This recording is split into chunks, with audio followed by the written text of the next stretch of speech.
Ulit, ayan, game. Ano name mo? Rafael Lawrence A. Bartolome. Ilang taong ka na?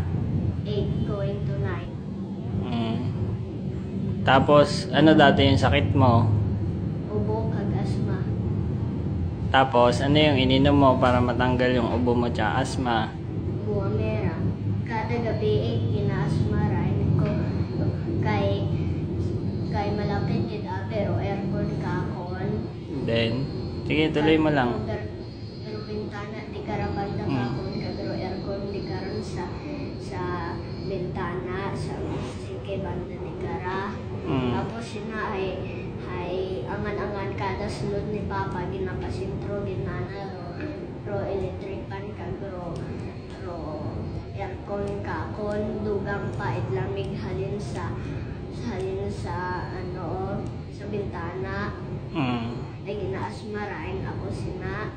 Tapos sina nag-inom ko buwamera para madula biskan ginasintro para ro aircon kakon kadro electric pan hindi na mag-asma ko.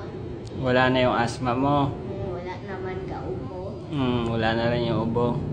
Kada man magbisikleta ko sa guwa, ginahulasan na rin ko. Ay, gainom gid ako antes ko magbisikleta kag tapos na akong bisikleta kay ginahulasan na rin ko. Kag antes man ako magkaon, inuman ako ng buwamera kag inuman ako buwamera after ng pagkain nakin. Kasi para may appetite ko pag inom ng tubig kag pagkain. So, wala ka ng maintenance ngayon para sa asma? Wala na. Ibang maintenance na iniinom, vitamins, wala din? Wala na. Buwamera lang? Kasi nung una, yung aking ginainom ay Abukid, Nutrilin, anti-allergy, Allerkid, Silin, abo pa.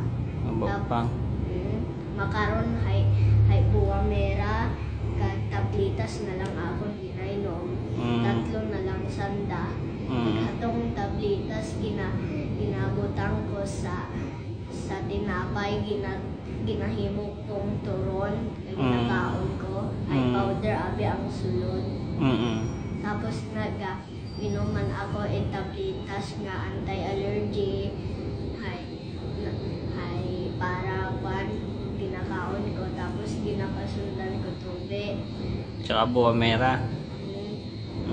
Antes ko mag-inom sing akong mga tablitas gainom ani ko buwamera para